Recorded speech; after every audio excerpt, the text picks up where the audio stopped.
So this is a tutorial for the teachers. So at the top of every choice board, I have directions that's catered to the students.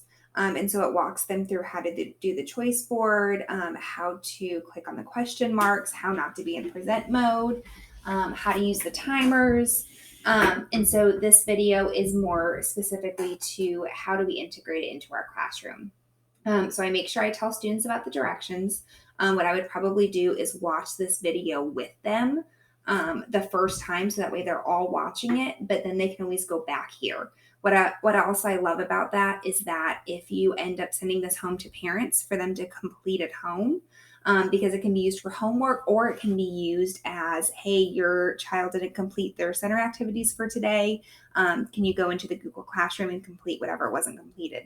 And then they have the video here as well to be able to see how to navigate.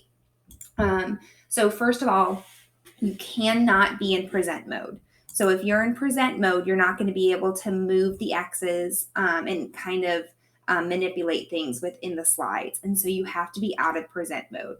And so what I always tell my students is whatever you want to click on it, and then click on the blue words underneath. So I always tell them, look for those blue words that are underneath and then click on it.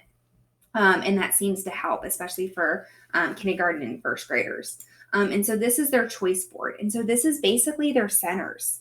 And so, they're doing read to self and they're using the timer. And what I tell them and explain to them is that if they can read for longer than 10 minutes, then when the 10-minute timer goes off, click on it again. Try to build that stamina for 20 minutes.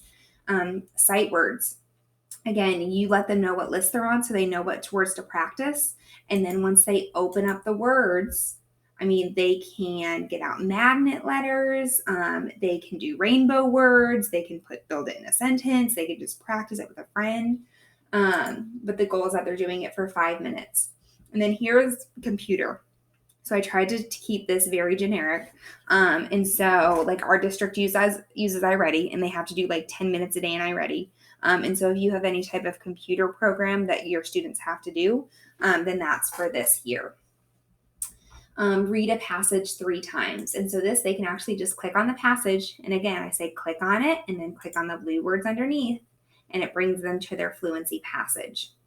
Now here, if they click on the question mark, again, blue words underneath, this walks them through how to do fluency for the week. And so if they need help, they can always click on that question mark.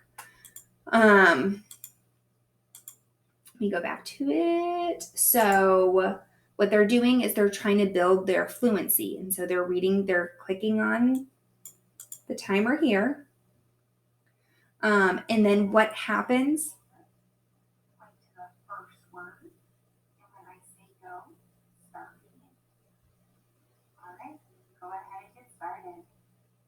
And so it walks them through what to do.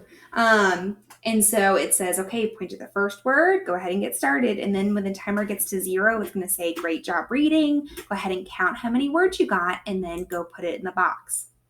And so they're going to read, and then they're going to be able to put, let's say they read 10 words, whatever it is.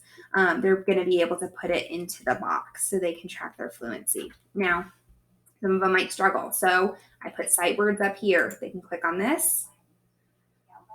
So that way they can practice the sight words, the sounded out words, and the tricky words. And they can also click here to have the fluency passage read to them out loud. And then when we come here, these are the activities for the week. And so this is a review of activities. There's not enrichment. It's just reviewing to make sure that they continue to understand these concepts.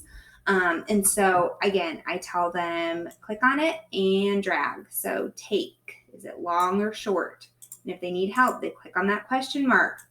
Click on the blue word. It'll go over what long and short vowels are, and then they can go back and they can do it. Same here.